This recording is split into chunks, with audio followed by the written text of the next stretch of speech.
Assalamualaikum warahmatullahi wabarakatuh.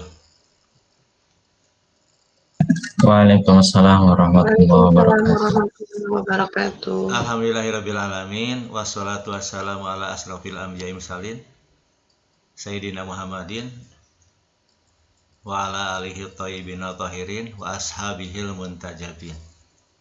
Allahumma ya muqallibal qulub sabit qulubana ala dinik.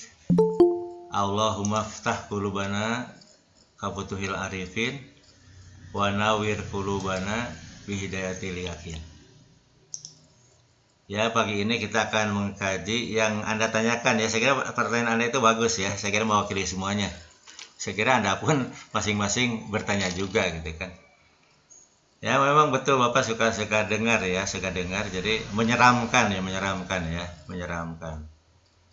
Menyeramkan padahal tidak menyeramkan ya. Menyeramkan bahwa untuk bisa memahami Al-Qur'an harus menguasai bahasa Arab setingkat sastrawan Arab ya, karena bukan hanya menguasai ilmu nahwu, ilmu sorof, bukan ya, tapi menguasai juga balaghah gitu kan.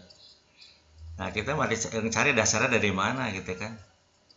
Harus menguasai asbabun nuzul. Wah, itu gitu mah itu mau belajar sampai kapan mau belajar Al-Qur'an gitu kan. Sebab-sebab turunnya ayat dan ilmu-ilmu pelengkap lainnya. Nah, itu apa? Jadi Bapak ingin menegaskan tergantung. Jadi kenapa? Supaya Anda catat khusus ya, bahwa referensi Islam itu adalah Allah Subhanahu wa taala, Allah ya. Rujukan Islam itu Allah, sumber Islam itu Allah Subhanahu wa taala. Nah, karena Allah Maha Gaib, Allah itu Maha Gaib kan? Allah Maha Gaib ya. Tidak mungkin manusia tanpa perantara ya, tidak mungkin manusia tanpa perantara kenal saja, tidak mungkin manusia kenal dengan Allah, tidak mungkin tanpa perantara ya. Terlebih-lebih lagi tidak mungkin manusia belajar agama kepada Allah langsung, tidak mungkin ya. Tidak mungkin 100% lah, tidak mungkin sama sekali ya. Nah, karena itu Allah menjadikan utusannya, rasulnya, khalifahnya, nabi, rasul ya, sebagai perantara agar manusia dapat mengenal Allah, agar manusia dapat mengenal Islam sejati ya, Islam yang benar, Islam sirotol mustaqim, Islam jalan lurus ya. Nah, jadi kalau gitu apa sumber Islam? Nah, sumber Islam itu sebutnya Rasulullah sebetulnya gitu kan. Rasulullah sumber Islam, Rasul ya, Nabi, Rasul. Itu sumber Islam. Bukan Quran dan bukan hadis, bukan ya. Sumber Islam itu Rasulullah gitu kan. Nah, Rasulullah itu disertai ya, setiap rasul. Jadi tidak ada seorang nabi pun, tidak ada seorang rasul pun yang tanpa disertai Alkitab. Tidak ada seorang pun.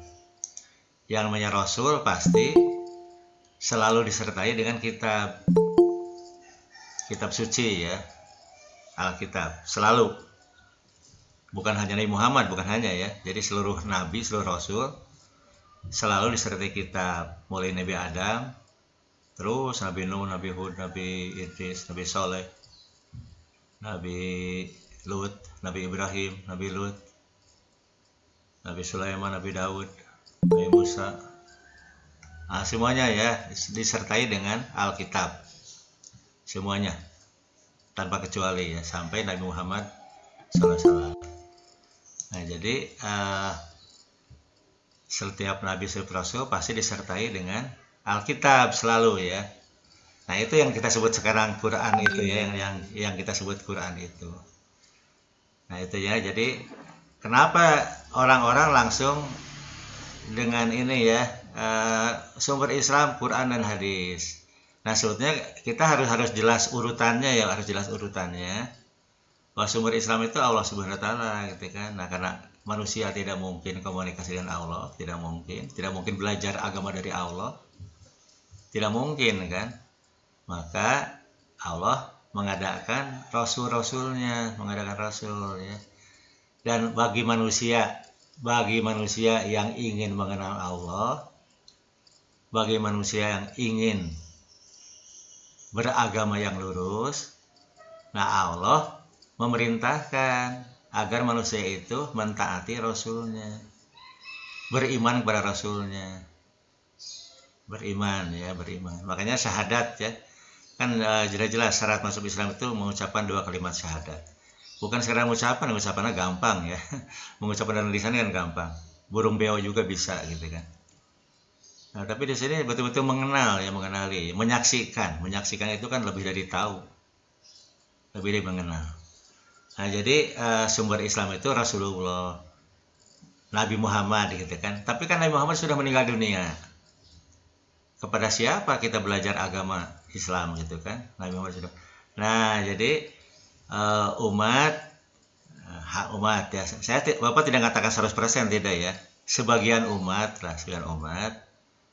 menegaskan bahwa referensi Islam, rujukan Islam, sumber Islam setelah wafatnya Nabi Muhammad SAW adalah Al-Quran dan hadis. Nah, Al-Quran itu firman-firman Allah yang disampaikan oleh lisan Rasulullah ya, disampaikan oleh lisan Rasulullah. Sedangkan hadis itu adalah murni dari perintah dan larangan Rasul. Anda harus catat ya, yang namanya agama itu perintah dan larangan ya, agama itu ya. Agama itu perintah dan larangan gitu kan. Nah, perintah larangan itu dalam bentuk konkretnya itu diwujudkan dalam bentuk teladan ya. Makanya Rasul itu sebagai teladan ya, laqad kana lakum fi Rasulillah uswatun hasanah gitu, teladan. Nah, hanya persoalannya ya. Apakah hadis-hadis itu bisa memuat seluruh? Tidak harus seluruh lah, paling tidak yang inti-intinya, yang pokok-pokoknya ya. Apakah hadis-hadis itu memuat pokok-pokok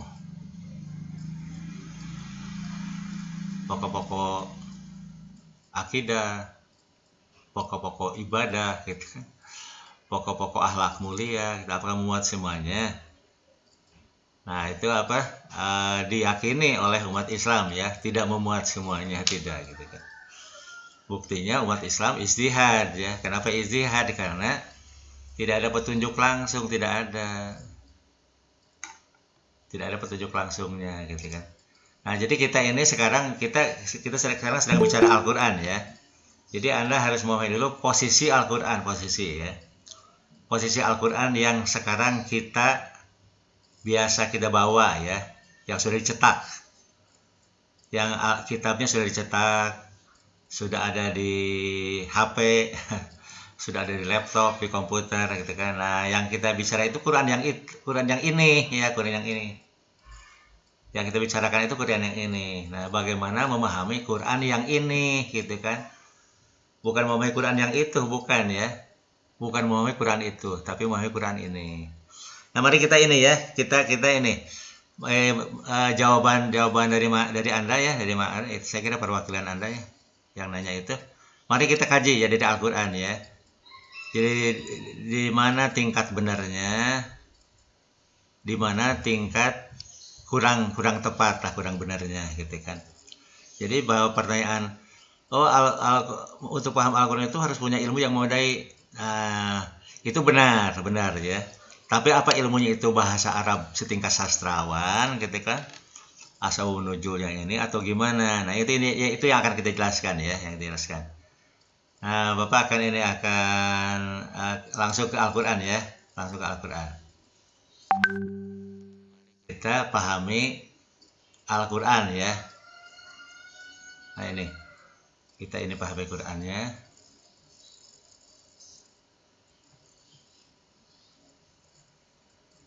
Oh, belum dibuka belum. Mari kita pahami Al-Qur'annya.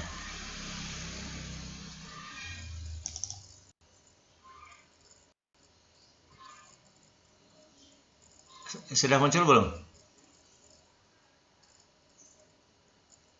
Ya, sudah muncul belum? Belum muncul ya, belum ya? Saya belum, Pak. Oh ini nih, digital Quran nih, digital Quran. Apa yang ini ya?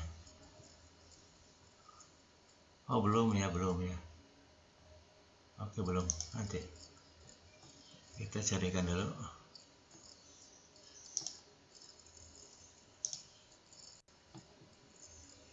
Oh belum ya, digital Quran.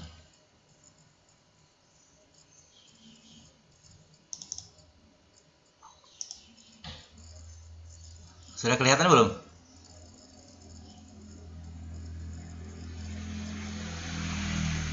Sudah muncul ini? Ini digital Quran ya? Saya belum, Pak. Ya, sudah. Nah ini Bapak klik sekarang, muncul nggak ininya, tulisan Qurannya? Sedang diklik. Muncul tidak?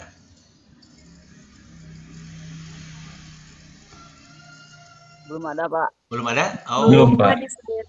sudah. Ya, Apa sekarang? sudah. Ya. Ada ini kalimat apa? Coba Sekarang udah ada, Pak. dibaca ini, coba dibacain ini. Ini tolong dibaca. Masih berbentuk file, Pak. Oh, file, bukan tulisan belum ya? Oh, iya, oke. Kalau gitu harus di ini dulu nih. Ya, kalau gitu di ini lagi ya, diklik lagi.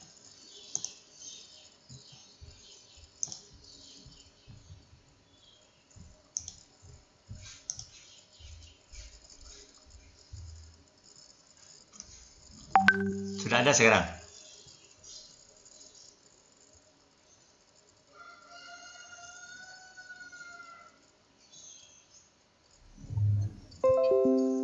Sudah ada ininya?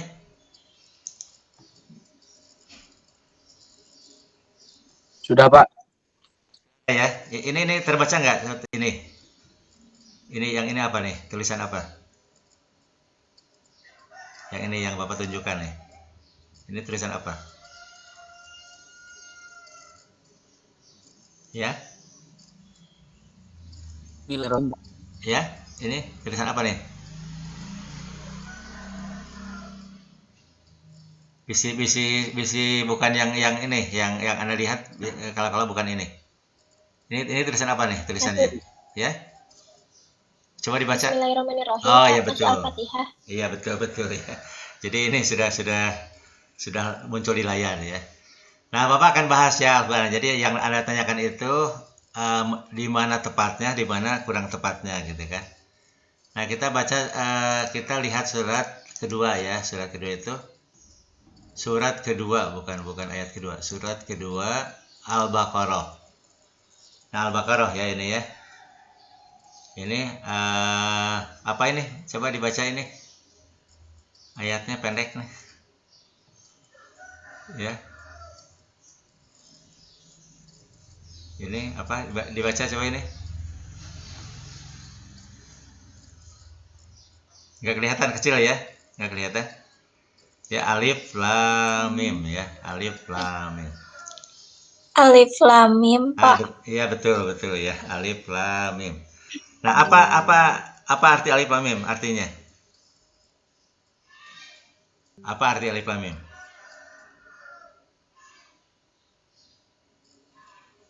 Ya, alif lam mim itu artinya apa? Ada yang tahu artinya alif lam mim? Kalau ada yang tahu, Bapak ingin belajar gitu kan? Siapa yang tahu arti alif lam mim? Ini Al-Quran ya, alif lam mim. Artinya apa?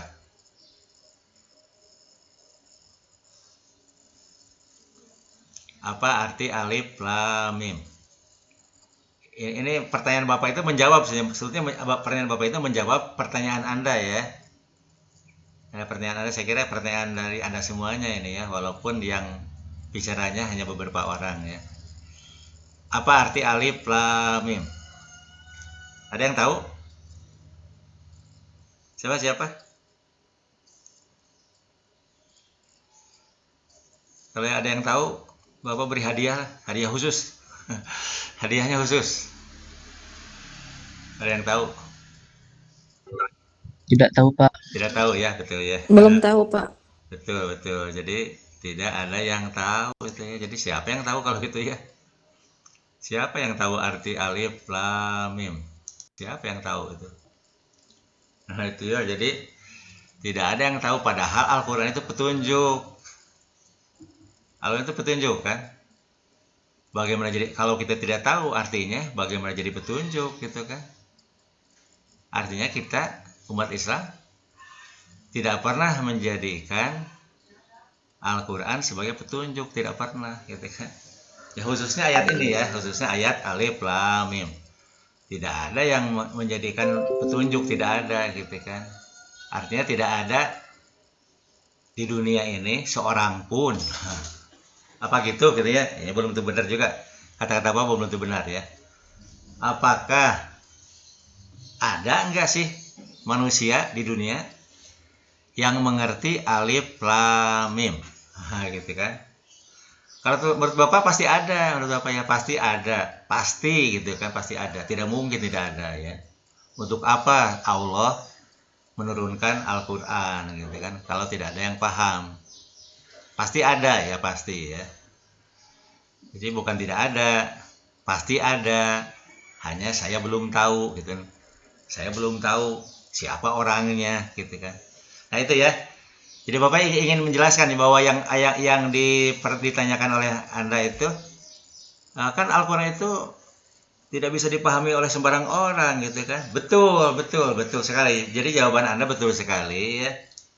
Ketika menyangkut ayat-ayat semacam ini, semacam alif lam mim, apa maknanya, apa artinya, apa maksudnya. Nah ini yang bisa menjawab itu mungkin hanya seorang di dunia itu ya. Di dunia itu yang bisa menjawabnya itu mungkin hanya seorang gitu kan. Kalau di zaman para nabi kan nabi yang bisa menjawab itu ya. Yang bisa menjawab pertanyaan itu hanya nabi saja. Jadi kalau orang tidak berguru ke nabi, kalau orang tidak berguru ke rasul, tidak mungkin tahu artinya apa arti alif lam mim gitu. Nah ayat-ayat semacam ini banyak ya. Ayat semacam ini kan banyak. Ayat semacam alif lam mim itu banyak. Ada alif lam mim, ada siapa? Ada alif lam ra gitu kan. Ada Yasin.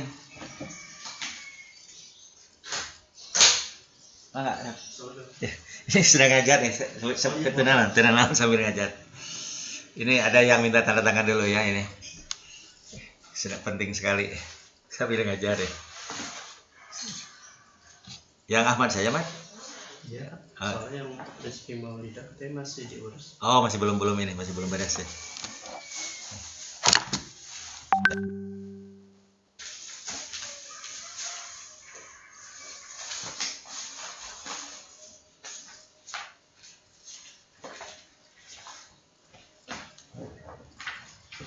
Jadi gitu ya. Jadi apa?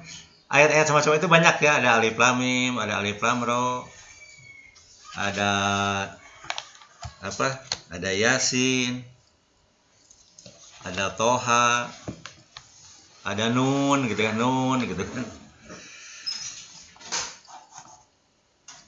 Ada Nun, ada Kaf, Haya, Ain, Shod gitu. Di mana lagi?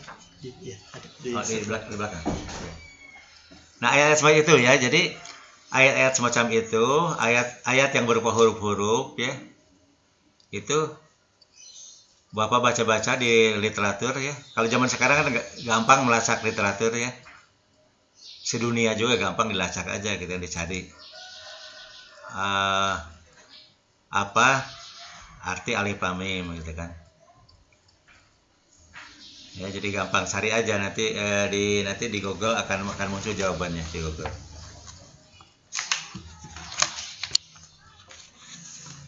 Jadi yang beres Ahmad saja, Mat. Oh, iya. Yang lain belum beres? Belum. Oh iya, kan untuk dari dosen itu penilaiannya laporan individu sama yang kemarin ujian, Pak. Oh iya. Ini kan baru buat ke sekolah. Kalau Ya. Bapak mau lewat soft file aja. Soft file aja ya, soft file. Kalau yang kemarin sudah dinilai nih kalau Pak, sudah selesai. Oh iya, Pak. Tinggal dikirimkan ke saha gitu. Oh iya, Pak. Siap. Ini Kayak gitu. udah ada.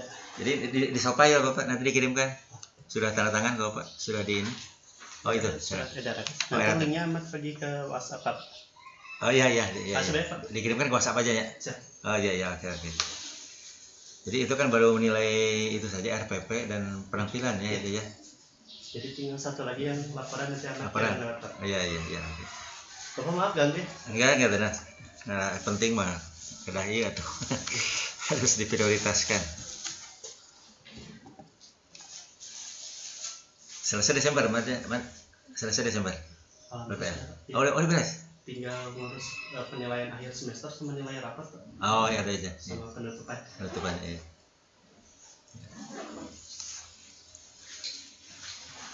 Atur. Iya, Pak. Ya, maaf, Pak. Ya. Assalamualaikum. Yuk, waalaikumsalam warahmatullah. Ya, terusan lagi ya. Nah, jadi Bapak ingin menegaskan gini ya. Jadi ayat-ayat semacam Alif Lam Mim dan seterusnya itu ya, itu yang mengerti hanya Nabi saja, yang mengerti hanya Rasul saja. Nah, pertanyaannya sekarang, apakah ada manusia di luar Nabi yang mengerti ayat ini? Ada gitu kan. Mari kita lihat di Quran ya, di Al-Quran lihat. Jadi kalaupun bukan tidak ada, bukan ada, hanya kita belum tahu gitu kan. Mari kita baca Quran ya. Kita kembali ke Quran lagi. Di Quran coba lihat ya. Kita lihat di surat Al-Waqiah ya. Surat Al-Waqiah surat ke berapa? Surat Al-Waqiah surat ke-56. Nah, surat ke-56. Ini masih muncul tulisannya? Masih kelihatan Al-Qur'annya? Masih Kak. Oh Masih. iya. Ya. Nah, kita lihat ya di surat Al-Waqiah ayat 77. Nah, ya, ini yang menjadi bahkan yang ini ayat Al-Waqiah surat Al-Waqiah surat 56 ayat 77 sampai 79 ini menjadi sampul mushaf Al-Qur'an ya, sampul ya. Jadi sampul. Jadi mushaf Al-Qur'an sampulnya itu surat Al-Waqiah ayat 77 sampai 79. Nah, ini kita baca ya. A'udzubillahi minasyaitonirrajim. Innahu laqur'anun karim. Innahu laqur'anun karim. Sesungguhnya Al-Qur'an ini atau Al-Qur'an itu ya. Al-Qur'an itu ya. Zalikal kitab, kan kitab itu ya. Zalikal kitab, bukan hazal kitab, bukan. Zalikal kitab, tilkal kitab. Tilka itu artinya itu juga ya, tilka. Zalika itu juga. Innahu laqur'anun karim, sesungguhnya Al-Qur'an itu sangat mulia. Al-Qur'an itu sangat mulia. Innahu laqur'anun karim, sesungguhnya Quran itu sangat mulia. Sangat mulia. Jadi Al-Qur'an itu mulia ya. Jadi siapa yang bisa paham Al-Qur'an yang mulia itu? Apakah manusia yang jenius, manusia cerdas, atau manusia yang bagaimana? Ini Allah sudah memberikan kriterianya. Siapa manusia yang bisa paham Al-Qur'an secara menyeluruh ya, secara total. Paham Al-Qur'an secara total. Nah, coba lihat ya. Innahu laqur'anun karim fi kitabim maknun. Fi kitabim, dalam kitab yang terpelihara. Nah, jadi Quran yang mulia itu adanya di Lauh Mahfud ya. Al-Quran yang mulia itu adanya di Lauh Mahfud. Jadi bukan ada di tangan kita, bukan ya. Al-Quran yang mulia ya, bukan di tangan kita, bukan. Bukan di tangan percetakan, bukan. Tapi di Lauh Mahfud. Al-Quran yang mulia itu di Lauh Mahfud. Nah, Lauh Mahfud itu di mana? Ya, Lauh Mahfud itu di Nabi ya, di Rasul. Al-Quran yang terpelihara itu tersimpan di dadanya Rasul, di hatinya Rasul, di lisannya Rasul. Nah, jadi kitab Maknun itu ini Rasul ya. Jadi Quran yang benar, 100% benar itu adanya di Rasul. Nah, ini yang ada di Rasul ya. Nah, terus berikutnya ayat 79-nya. La yamassuhu ilal mutahharun. La yamassuhu, tidak ada yang bisa menyentuhnya. Tidak ada yang bisa menyentuhnya kecuali manusia-manusia, hamba-hamba Allah yang disucikan. Nah, jadi Bapak ingin menegaskan ya, pertanyaan Anda ya. Kan Al-Quran itu harus dipahami oleh orang spesial, orang tertentu, betul ya. Tapi orang tertentu itu bukan para sastrawan, bukan ya. Al-Quran sendiri mengkritik para sastrawan, dikritik. Allah dalam Al-Quran mengkritik para sastrawan. Nah, jadi ini apa? Betul, yang paham Al-Quran 100% itu adalah orang-orang khusus, orang spesial. Tapi mereka bukan para sastrawan, bukan jago bahasa, bukan ya. Bukan yang menguasai asbabun nuzul, bukan. Yang paham Al-Quran itu adalah al-mutahharun, hamba-hamba Allah yang disucikan. Ini kan jamak kan? Al-mutahharun ya, jamak, bukan mufrad, bukan. Orang-orang yang disucikan. Nah, gitu kan? Banyak, bukan seorang, bukan. Nah, yang antara lain dan terutama ya. Antara lain dan terutama yang disucikan itu siapa? Ya para nabi itu, nabi rasul ya, para nabi, para rasul. Jadi yang paham Al-Quran itu hanyalah Nabi Muhammad SAW, juga hamba-hamba Allah yang disucikan. Anda catat ya. Yang disucikan itu bukan orang jenius, bukan ya. Yang disucikan, kalau jenius kan berkaitan dengan ini, dengan apa? Dengan intelektual ya, dengan intelektual. Kalau Al-Quran dipahami oleh orang yang paling jenius, ya tentu orang jenius paham Quran ya. Buktinya banyak orang jenius tidak paham Quran, buktinya ya. Kenapa? Karena Al-Quran itu Al-Quran yang sempurna ya. Al-Quran yang sempurna, yang mengerti alif lam mim, mengerti arti nun, mengerti kaf ha ya ain shad, itu hanyalah hamba-hamba Allah yang disucikan. Nah itu ya, jadi Bapak ingin menegaskan ya, yang paham Quran itu hanyalah manusia-manusia yang disucikan oleh Allah.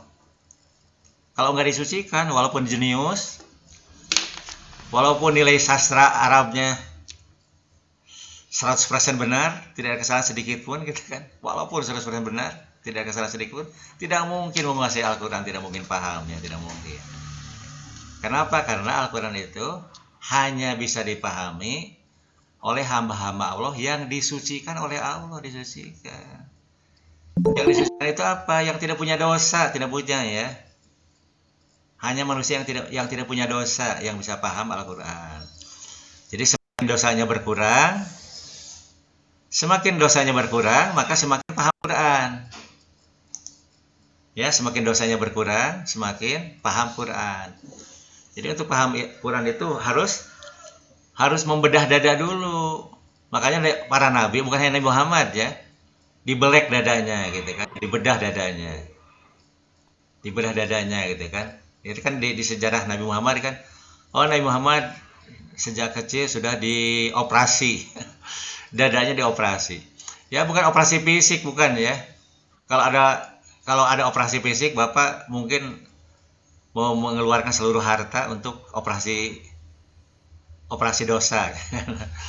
Kan dibelek dadanya supaya suci ya, supaya jadi menjadi al-mutahharun ya. Dibelek dadanya. Maksudnya itu taholi ya. Bahwa Nabi itu dididik oleh malaikat Jibril ya. Karena gurunya Nabi Muhammad itu malaikat Jibril gurunya. Guru Nabi bukan manusia, bukan. Tapi malaikat. Nabi Muhammad itu gurunya malaikat Jibril. Oleh malaikat Jibril, oleh gurunya, Nabi itu dibelek, dioperasi. Dioperasi apa? Operasi ya kalau bahasa agamanya taholi ya, terus tahali dan tajali ya. Taholi itu Nabi Muhammad dididik agar membuang semua akhlak buruknya. Nah, taholi ya, itu dioperasi. Nah, jadi Al-Quran ini nggak mungkin dipahami kecuali oleh orang yang disucikan. Nah, untuk mencapai kesucian diri. Nah, tahapan-tahapannya itu pertama taholi. Taholi itu membuang semua watak yang buruk dalam diri kita. Selama ada watak buruk, tidak mungkin paham Quran. Tidak mungkin sama sekali. Selama watak buruk menempel pada diri kita. Makanya kenapa misi Nabi ya? Misi Nabi itu menyempurnakan akhlak mulia. Innama bu'istu liutamima makarimal akhlak. Bapak sejak awal menegaskan itu ya. Bahwa bertauhid saja, beriman saja, berakidah saja sia-sia jika akhlaknya buruk. Iblis bertauhid, iblis memiliki keimanan, ya berakidah iblis itu. Tapi oleh Allah divonis kafir. Nah, iblis kafir bukan karena tidak bertauhid, bukan karena iblis tidak berakidah, bukan karena tidak beriman, tapi iblis divonis kafir karena akhlaknya buruk. Apa akhlak buruknya itu? Sombong. Sombong itu apa? Merasa dirinya lebih baik. Merasa dirinya paling mengerti agama. Nah, Allah tidak suka dengan itu ya. Allah tidak suka dengan orang yang sombong begitu ya, tidak suka sama sekali. Merasa dirinya lebih baik. Nah, itu ya. Bapak sudah jelaskan juga ya. Banyak ahli ibadah yang ditempatkan di neraka ya. Ahli ibadah sholat tahajud tiap malam, puasa sunat terus-terusan itu ya, sedekah tiap hari. Tapi karena akhlaknya buruk, dijebloskan ke neraka oleh Allah gitu kan, sia-sia ibadahnya juga. Ada ya di zaman Nabi ada beritanya itu terkenal sekali ya, sangat terkenal. Orang yang ahli ibadah, akhlaknya buruk, dijeblos ke neraka. Orang yang akhlaknya mulia, walaupun ibadahnya yang pokok-pokok saja, sholat hanya yang wajib saja, puasanya puasa Ramadan saja, ibadah hartanya bayar zakat saja, tapi akhlaknya mulia, itu jaminan surga itu ya. Nah itu ya kata Nabi kan, orang yang akhlaknya mulia lebih utama daripada orang yang semalaman suntuk tidak tidur hanya untuk beribadah menyembah Allah, dan siang harinya menahan lapar karena berpuasa, tapi akhlaknya biasa-biasa. Allah memuliakan orang mulia walaupun sholatnya hanya yang wajib saja. Nah, Bapak sudah jelaskan itu ya, ya. Nah, jadi iblis divonis kafir bukan karena tidak bertauhid, bukan karena tidak beriman, bukan karena tidak berakidah, bukan, tapi karena akhlaknya buruk gitu kan. Nah, itu jadi orang mulia itu, orang yang al-mutahharun ya, itu akhlaknya mulia. Nabi Muhammad kan nabi ini contoh Nabi Muhammad ya, seluruh nabi, seluruh rasul ya, sama begitu ya. Jadi jauh sebelum jadi nabi, jauh sebelum jadi rasul, itu akhlaknya sudah mencapai kesempurnaan, sudah mulia. Nabi Muhammad kan sampai dapat gelar Al-Amin, manusia yang paling dapat dipercaya gitu kan. Sampai dapat gelar Al-Amin gitu kan. Nah, jadi akhlaknya itu mulia.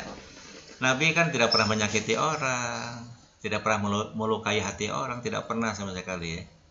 Sama sekali tidak pernah gitu kan. Nah, itu manusia suci ya. Jadi Al-Quran itu betul hanya dipahami oleh manusia-manusia yang suci. Betul itu ya. Bukan oleh manusia yang jenius, bukan. Bukan itu. Tidak ada hubungan antara kejeniusan dengan paham Al-Quran, tidak ada. Makanya Anda kan masih S1 ya. Dengan kecerdasan Anda itu Anda bisa sangat paham Al-Quran jika disertai Anda membuang watak-watak yang buruk, dibuang ya. Dan menanamkan watak-watak yang baik, tanamkan gitu kan. Nah, itu pertama ya. Lanjutkan lagi ya. Lanjutkan lagi ini sudah muncul lagi. Ini PPT-nya, bukan PPT.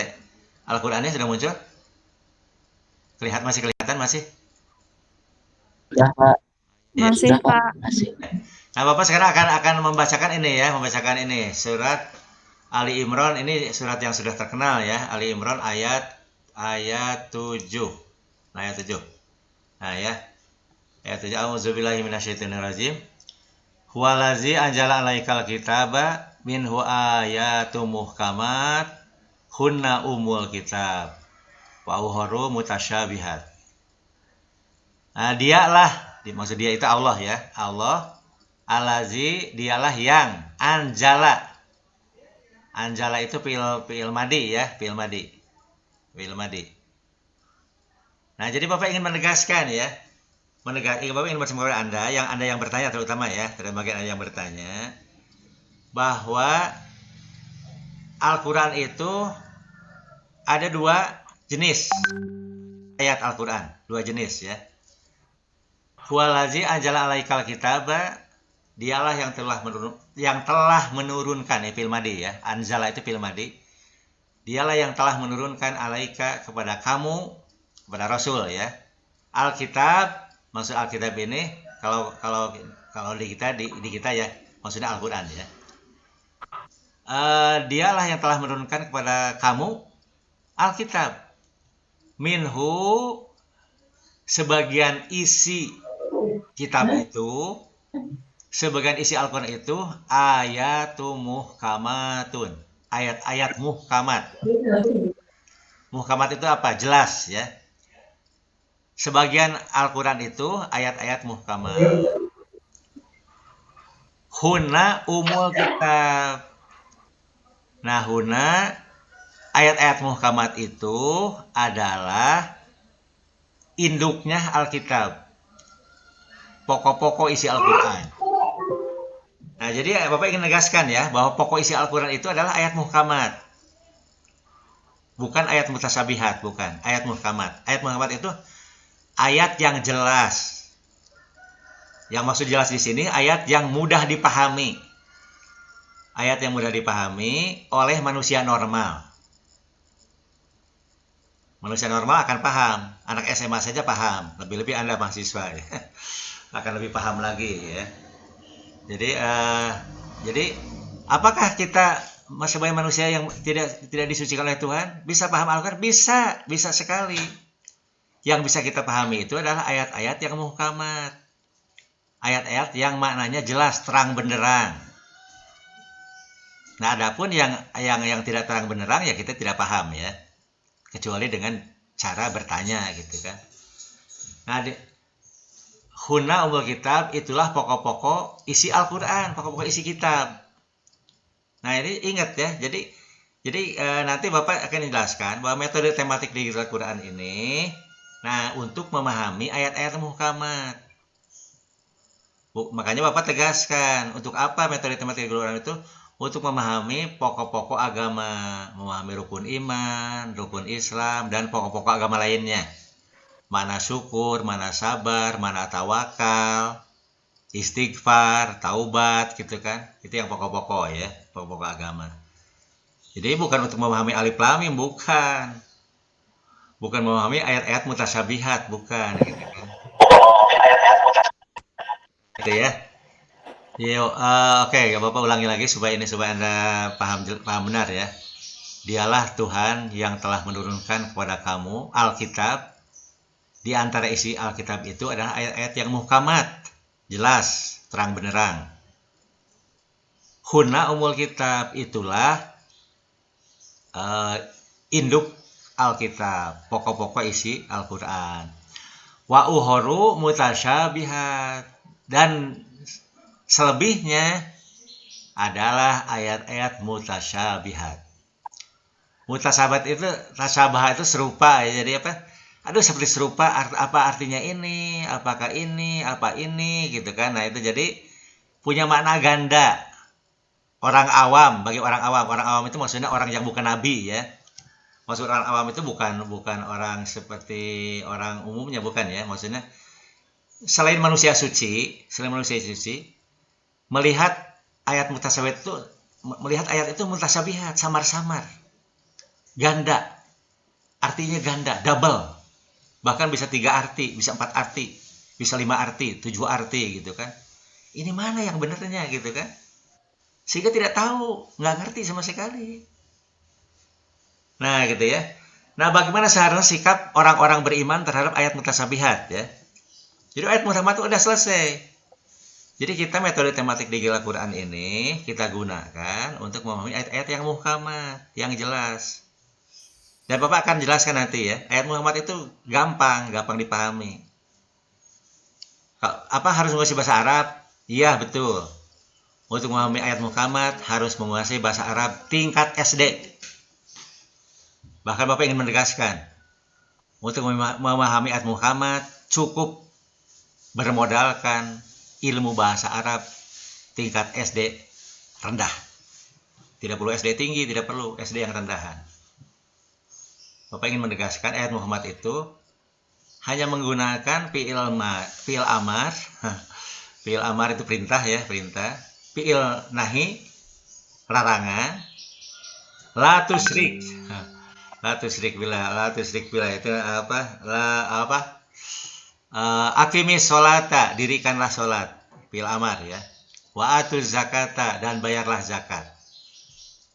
Atau kata-katanya jelas ya, kutiba alaikumusiyam, diwajibkan atas kamu berpuasa. Jelas kata-katanya itu ayat muhkamat ya, jelas sekali.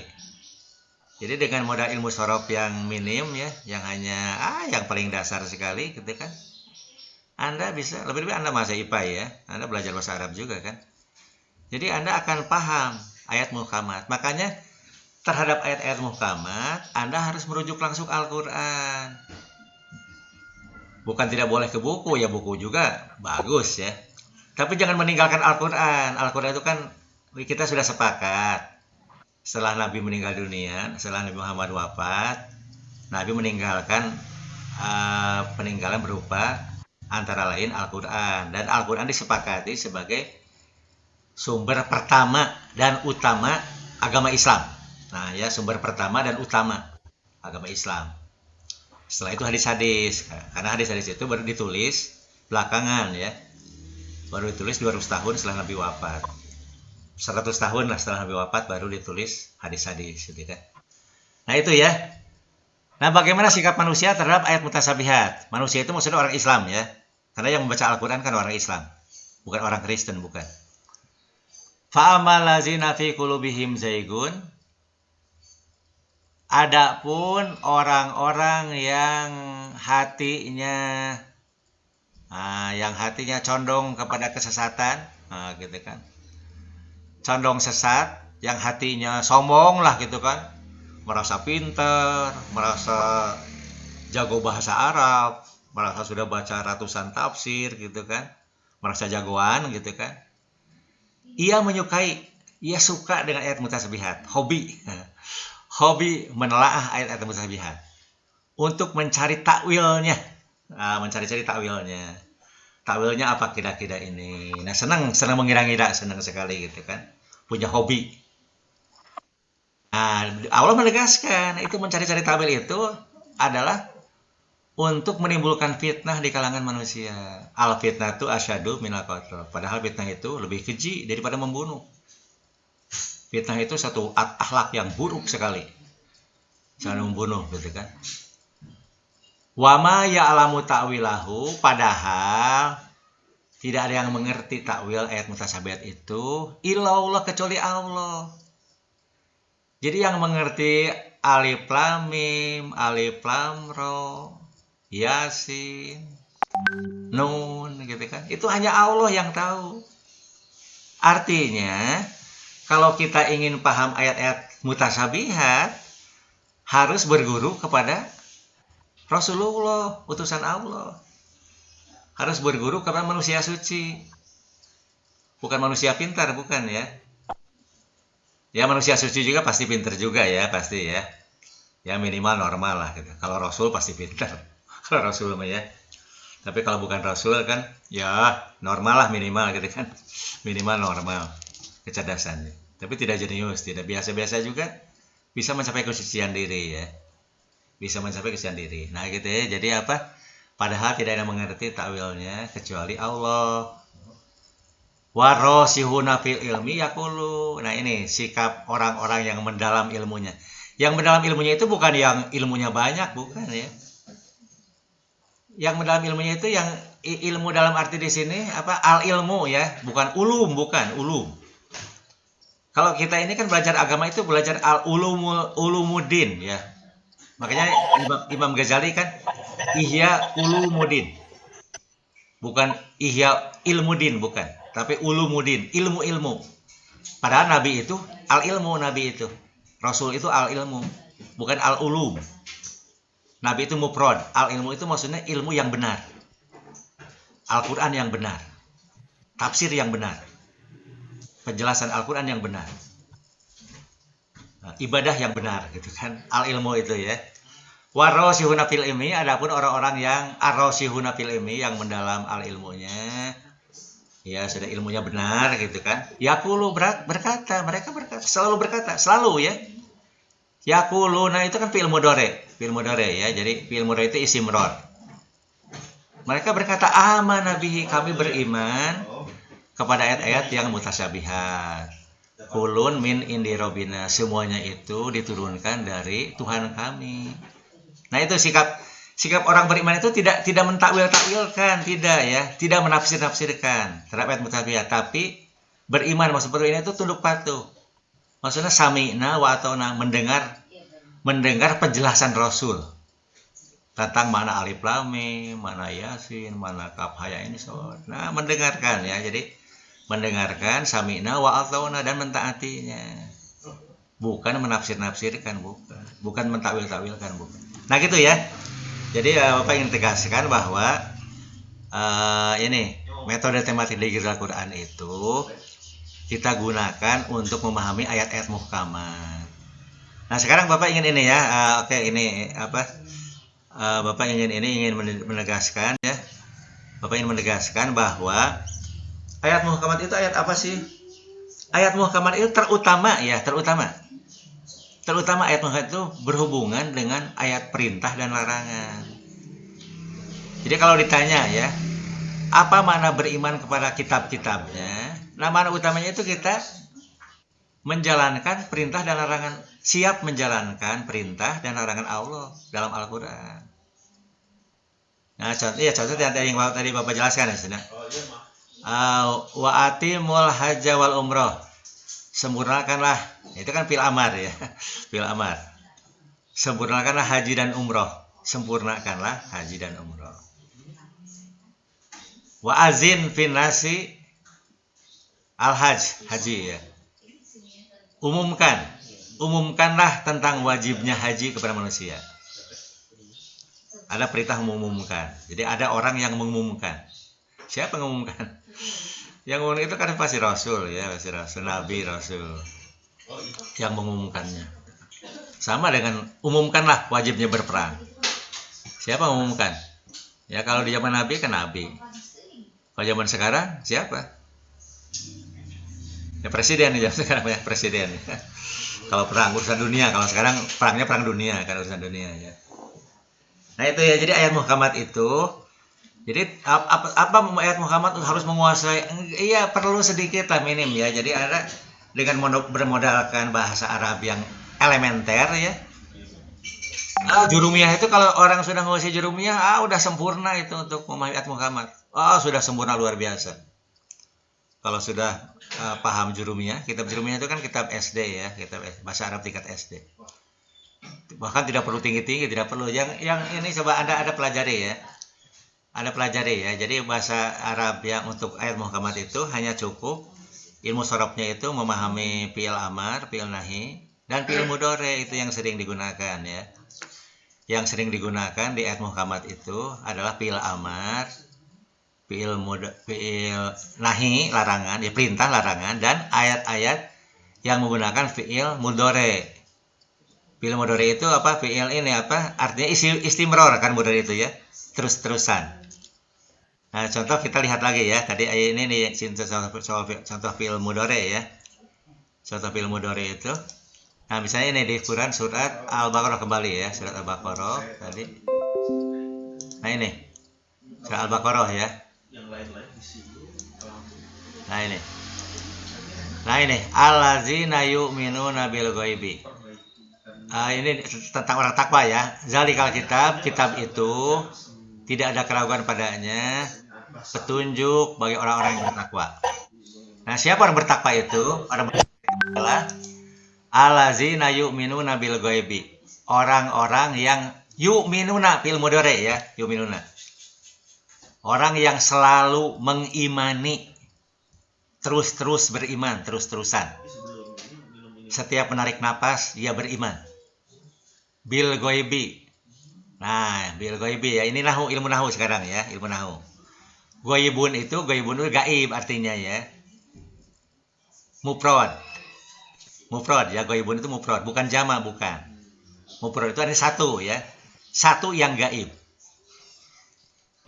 Nah, kalau terjemahan Al-Qur'an yang dulu ya, terjemahan Al-Qur'an yang dulu itu bil ghaibi itu diartikan perkara-perkara yang gaib, jama gitu kan. Padahal ghaibun itu bukan jama, mufrad.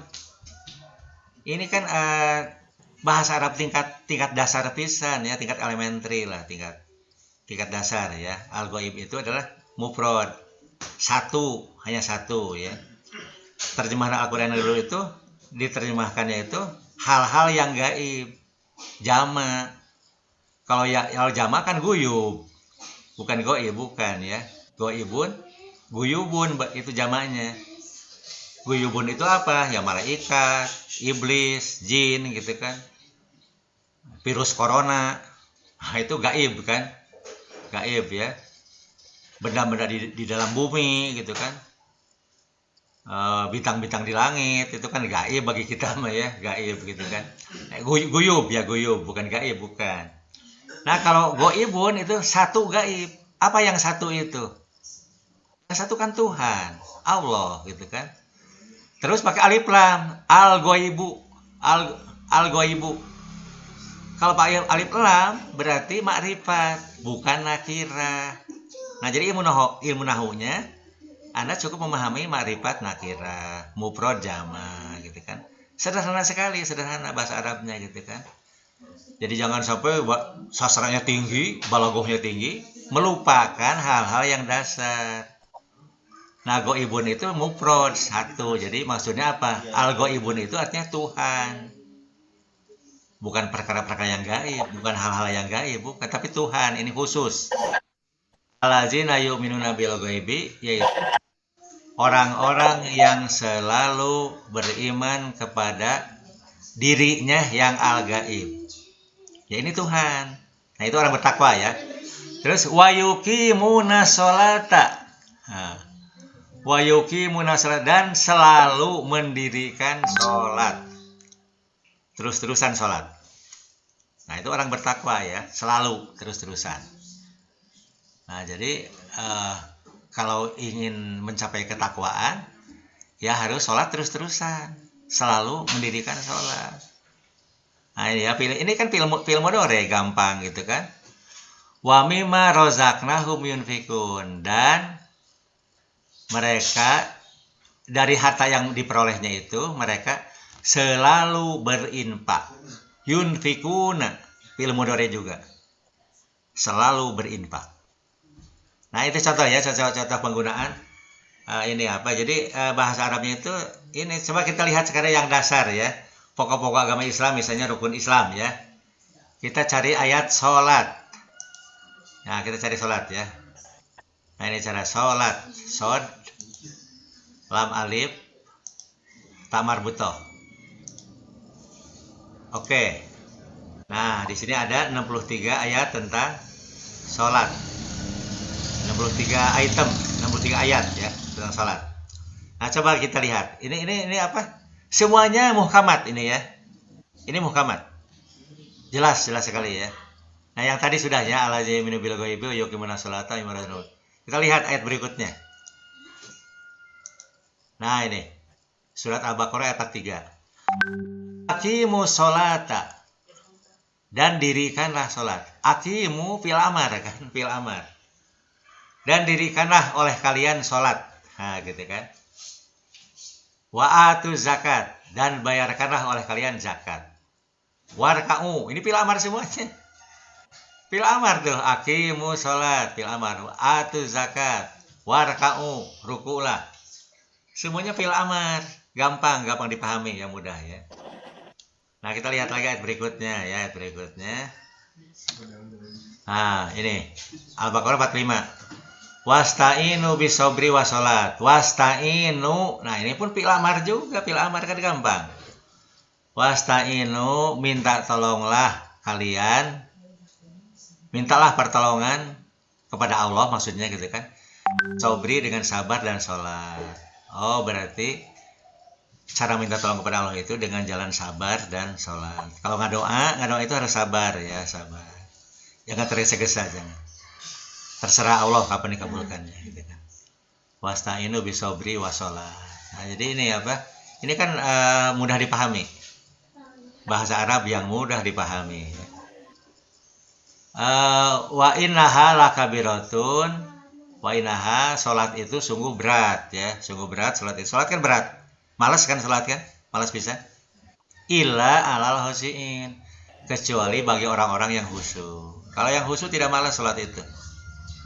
Orang yang khusyuk salat itu ringan sekali. Khusyuk itu apa? Nah, kalau kita ini baru kita ini kalau tidak tahu arti khusyuk. Nah, kan kalau orang umum tidak orang awam sama sekali ya, bukan pelajar agama, mungkin tidak mengerti arti khusyuk ya. Kalau kita kan mengerti ilmu khusyuk itu dari mana ilmu khusyuk? Anda baca buku fikih ya, walaupun ribuan halaman tidak akan menemukan kata khusyuk. Di buku fikih tidak akan. Kenapa? Karena fikih itu ulumuddin ya. Fikih itu ilmu agama, bukan ilmu din, bukan ilmu agama, bukan, tapi ulumuddin. Nah, Anda akan menemukan arti khusyuk itu di tasawuf ya, di kitab tasawuf. Khusyuk itu apa? Hudurul qalbi ila Allah. Menghadirkan Allah dalam hati. Allah dihadirkan dalam hati gitu kan. Kalau Allah hadir dalam hati sepanjang sholat ya, sholat itu ringan sekali, ringan gitu kan. Bagi orang yang sudah makrifat billah, yang sudah mengenal Allah ya. Nah itu ya, dia ingin menegaskan ayat Muhammad itu gampang, mudah ya. Jadi Anda tidak perlu berteori. Nah itu menurut Bapak kesalahan juga. Orang-orang itu menjelaskan Al-Quran itu disakompet daunkeun yang muhkamat dengan mutasabihat, sehingga disingsieunan. Orang untuk paham Quran itu harus menguasai bahasa Arab, harus menjadi sastrawan, harus menguasai. Itu bukan. Kalau di Quran itu yang muhkamatnya mudah dipahami, mudah gitu kan, mudah, terang benderang. Nah bahkan yang mutasabih itu bukan oleh orang yang jenius, bukan. Yang paham ayat mutasabih itu hanyalah orang-orang yang disucikan oleh Tuhan, manusia suci, manusia yang akhlaknya mulia sempurna. Akhlaknya mulia sempurna. Makanya Anda kalau ada orang yang sedang menyakiti orang ya, menyakiti orang gitu kan, hoak, ujaran kebencian, pada membuat orang sakit hati lah. Itu akhlaknya buruk kan? Orang yang berakhlak buruk tidak mungkin paham Quran, tidak mungkin sama sekali. Sama sekali tidak mungkin. Ayat Muhammad pun tidak akan dipahami, tidak akan. Karena dia hobi. Karena dia menanamkan akhlak buruk, ditanamkan akhlak buruknya itu. Nah makanya para nabi coba lihat, para nabi itu akhlaknya mulia sekali. Tidak pernah nabi mengujar kebencian, membuat orang sakit hati dengan kata-kata, tidak pernah sama sekali gitu kan nabi itu. Nah kita lihat ya, coba lihat ayat tentang Al-Baqarah ya. Kita kembali ke Al-Baqarah tentang ini ya. Coba ya, di ayat-ayat ini ya. Ini nih. Ini kan ayat-ayat yang ini nih. Ini kan mudah dipahami ini ya. Ini ayat muhkamat tentang makna mukmin dan kafir ya. Mudah dipahami, mudah sekali. Coba ya, innallazina kafaru sawaun alaihim a'anzartahum am lam tunzirhum la yu'minun. Innallazina kafaru, orang kafir, sawaun alaihim, sama saja bagi mereka. A'anzartahum, apakah kamu memberi peringatan? Amlan turihum, atau kamu tidak memberi peringatan. La yu'minun. Yu'minun fil mudhari ya, fil mudhari gitu kan. Jadi mereka tidak akan beriman. Jadi ciri orang kafir ya. Nanti salah satu orang kafir, salah satu ciri. Ciri-cirinya banyak ya. Ya Bapak sudah menjelaskan, ciri yang utama itu sombong ya. Sombong itu merasa dirinya lebih baik. Merasa dirinya paling mengerti agama. Oh, agama yang benar saya, agama pendapat saya. Pendapat kamu salah. Kamu agamanya sesat, kafir gitu kan. Nah, itu kan sombong orang itu. Ciri orang sombong ya.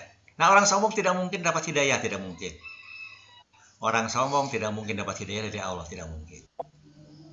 Nah, ini disebutnya tegaskan ya, innallazina kafaru. Orang-orang kafir itu orang yang menutup ya. Dia menutup keimanannya, menutup hidayah memang. Orang kafir itu memang menutup hidayah. Hatinya tertutup. Kenapa tertutup? Karena sudah merasa pintar. Merasa jago agama, merasa paham gitu kan, merasa. Sehingga menilai orang lain. Hobi menilai orang lain, hobi menilai. Kan ciri-ciri orang yang sombong kan menilai orang lain. Menyalah-nyalahkan ya. Nah, Anda catat di sini ya, salah satu ciri orang kafir ya. Innallazina kafaru, orang kafir itu sama saja kamu beri peringatan. Mereka sampai kapanpun tidak akan beriman. La yu'minun. Tidak akan beriman. Jadi ciri orang kafir itu kokoh dalam kekafirannya. Nah, itu yang harus kita hindari ya. Yang harus kita benci itu kekafiran yang seperti ini. Kokoh dalam kekafirannya, bukan membenci orang lain, bukan. Membenci diri kita sendiri, dibenci. Jangan sampai muncul watak kafir dalam diri kita. Nauzubillah min dzalik ya. Nah, jadi orang kafir itu kokoh dalam kekafirannya. Makanya orang kafir jangan didakwahi. Janganlah berdakwah kepada orang kafir. Nah, ini makanya di sini nih ya, Anda harus jelinya di sini ya. Ini kan ayat muhkamat, bukan mutasyabihat, bukan ya. Nah, sekarang Nabi, apakah para Nabi berdakwah? Tidak. Iya, berdakwah. Justru tugas Nabi itu berdakwah. Siapa yang didakwahi oleh Nabi? Kan tidak boleh dakwah ke orang kafir. Nah, makanya orang kafir itu siapa? Orang kafir itu bukan orang yang beragama di luar Islam, bukan ya. Bukan, makanya Anda harus dipahami ya. Para nabi itu kan yang Islam sendirian. Muhammad diangkat jadi rasul. Kan yang beragama Islam sendirian ya Muhammad saja. Siti Khadijah belum Islam agamanya, belum. Sayyidina Ali agamanya belum Islam waktu itu. Abu Bakar Siddiq belum Islam agamanya, belum waktu itu. Tapi Nabi Muhammad tidak pernah menyebut Siti Khadijah kafir, tidak pernah. Abu Bakar kafir, tidak pernah. Ali kafir, tidak pernah. Makanya Nabi dakwahi. Siti Khadijah didakwahi. Abu Bakar Siddiq didakwahi gitu kan. Sayyidina Utsman didakwahi oleh Nabi gitu kan. Terus siapa? Sayyidina Ali didakwahi. Kenapa? Karena mereka bukan orang kafir. Mereka itu orang yang belum beragama Islam. Beriman belum gitu kan. Atau istilah nabinya itu orang jahiliyah. Istilah nabinya. Nah, itu ya. Jadi ini apa?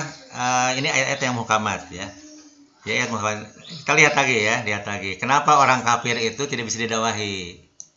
Nah, khatamallahu ala qulubihim. Karena Allah telah menutup ya, khotam itu khotamun nabiyyin, penutup nabi gitu kan. Muhammad itu penutup nabi, khotamun nabiyyin. Nabi Muhammad penutup nabi. Khotamun nabi, khotamallah. Allah telah menutup hati mereka. Hati orang-orang kafir ya. Telah mengunci. Allah telah mengunci mati hati mereka. Wa ala sam'ihim, pendengarannya pun dikunci. Pendengarnya tidak mau mendengar hal-hal yang benar, tidak mau. Wa ala absorihim, penglihatannya pun sudah dibutakan. Gitu ya. Walahum azabun azim, dan mereka mendapat azab yang pedih. Nah, orang kafir itu justru sebetulnya orang Islam, sebetulnya orang kafir itu ya. Sebetulnya orang kafir itu orang Islam yang menolak. Nah, orang Islam yang menutup, yang tertutup dengan kebenaran, yang tertutup ya, yang tertutup dengan kebenaran Islam. Agamanya Islam, tapi dia menutup kebenaran Islam. Makanya Nabi Muhammad dia menjelaskan bahwa umatku akan terpecah ke dalam 73 golongan. Semuanya 72 golongan masuk neraka. Kenapa? Agamanya Islam, tapi karakternya kafir, wataknya kafir. Atau kalau bukan kafir, ini ya, kalau bukan kafir ya, ayat berikutnya. Wa minan nasi mayaqulu. Nah, dan di antara manusia, maksud manusia di sini orang-orang Islam ya maksudnya ya. Pembaca Al-Quran kan orang Islam. Baca Al-Quran. Assalamualaikum. Ya. Saya nggak bisa buka ini, nggak bisa masang Zoom yang ini, yang Prodi nggak punya saya. Apa?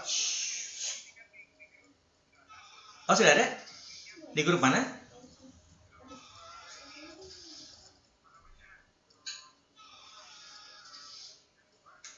Oh, itu ya, oke, ya, mohon.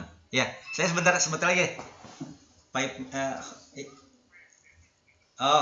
berdua tesis ya, oke, ya.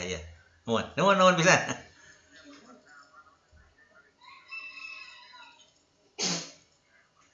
Oh ya, mohon bisa ya. Saya mau menutup kuliah dulu ya, ya. Mohon bisa. Ya. Ini sudah diundang ini untuk penyidang ini nih, nguji tesis ya S2 ini. Sebentar ya, jadi ini. Nah, yang kedua, di antara manusia ada yang mayakulu. Yakulu kan fi'il mudhari ya. Makhluk. Jadi mereka berkatanya begitu terus-terusan gitu kan. Mereka berkata amana billahi wal yawmil akhir. Mereka beriman kepada Allah dan hari akhir. Wa mahum bimufraha, mereka tidak beriman. Ini yang tidak benar kata Allah ya, firman Allah. Jadi mereka itu tidak beriman. Tapi perasaan dirinya itu beriman, perasaannya. Nah, itu orang munafik ya, orang munafik. Ya, jadi mereka mengatakan beriman kepada Allah dan hari akhir, mengatakan lisa. Ya, siga iblis juga sama ya biasanya kan, mengatakan beriman kan. Tapi kan karakternya sombong ya. Nah, mereka beriman kepada Allah dan hari akhir, padahal mereka tidak beriman. Nah Bapak ingin menegaskan saja, ingin memotivasi Anda, yang mendorong Anda supaya Anda jangan ragu-ragu, Anda harus penuh keyakinan ya. Perlunya mengkaji ayat-ayat muhkamat secara langsung dari Al-Quran. Jangan mendahulukan dari buku-buku, jangan. Karena Anda pelajar agama ya. Anda mahasiswa agama, saya IPAI, jadi Anda harus tahu referensi langsung. Nah, bagaimana sholat menurut Al-Quran? Ya, sholat itu kan Anda pasti kaget ya kalau Anda baca Al-Quran, itu ayat-ayat muhkamat semuanya tentang sholat ya. Anda akan kaget karena di fikih tidak ada. Walaupun kitab fikih ribuan halaman, tapi coba Anda ada fikih sholat ya. Fikih sholat itu ada yang 1000 halaman lebih. Fikih sholat. Tapi apa yang di Quran dijelaskan tentang sholat itu tidak ada di fikih, tidak ada sama sekali. Misalnya sholat khusyuk, tidak ada. Tidak ada penjelasan sholat khusyuk di kitab fikih, itu tidak ada. Padahal 1000 halaman lebih kitabnya. Kan sayang gitu kan, panjang-panjang, capek-capek baca. Tapi kita tidak bisa sholat dengan benar, tidak bisa. Sholat sahun, tidak ada penjelasannya. Padahal yang sahun itu bukan orang yang tidak mengerti sholat. Fawailul lil musallin. Al-musallin itu orang yang sholat ya. Kalau Pak alif lam makrifat kan. Nah, itu yang yang sederhana kata Bapak kan. Ilmu sederhana. Masuk neraka orang-orang yang ahli sholat. Yang ahli sholat. Karena sholatnya sahun, lalai. Orangnya ahli sholat tapi lalai. Yang lalai itu hati kan. Hatinya lalai. Tidak khusyuk. Sholatnya tidak mencegah perbuatan keji dan mungkar. Inna sholat tanha anil fahsya'i. Sholat itu mencegah perbuatan keji dan mungkar. Jadi kalau sholat itu benar, akhlak semakin baik. Semakin rajin sholat, semakin baik akhlaknya. Nah, kalau ada orang yang rajin sholat, akhlaknya biasa-biasa, kita tanda tanya besar. Jangan-jangan sholatnya sahun. Komodoi kalau akhlaknya buruk. Itu tanda tanya besar itu ya. Inna sholat tanha anil fahsya'i. Sholat itu mencegah perbuatan keji dan munkar. Nah, itu di Quran. Tapi di buku fikih Anda tidak akan menemukan itu, tidak akan. Tidak akan menemukan penjelasan. Makanya Bapak mendorong Anda supaya paling tidak rukun iman, rukun Islam, pokok-pokok agama ya. Anda mencari penjelasan itu di Al-Quran dulu penjelasannya. Baru masuk ke buku gitu kan. Nah, jadi jangan sampai Al-Quran tinggalkan, dibiarkan. Anda punya perasaan, dan saya mah belum jadi sastrawan Arab. Saya mah belum. Nah, tidak ada itu penjelasan itu, tidak ada sama sekali ya. Ayat-ayat mutasyabihat itu hanya dipahami oleh manusia yang disucikan oleh Tuhan. Al-Mutahharu. Oke, sementara sekian dulu aja ya. Ini sudah diundang Bapak ini untuk menutup apa? Untuk menguji tesis ya. Ya Bapak tidak memberi kesempatan tanya jawab ya, tidak memberi kesempatan. Insya Allah nanti saja. Ya maafkan bisa Bapak pasti banyak salahnya ya. Mohon dimaafkan, Bapak pun mohon ampunan kepada Allah. Sekian saja. Wassalamualaikum warahmatullahi wabarakatuh.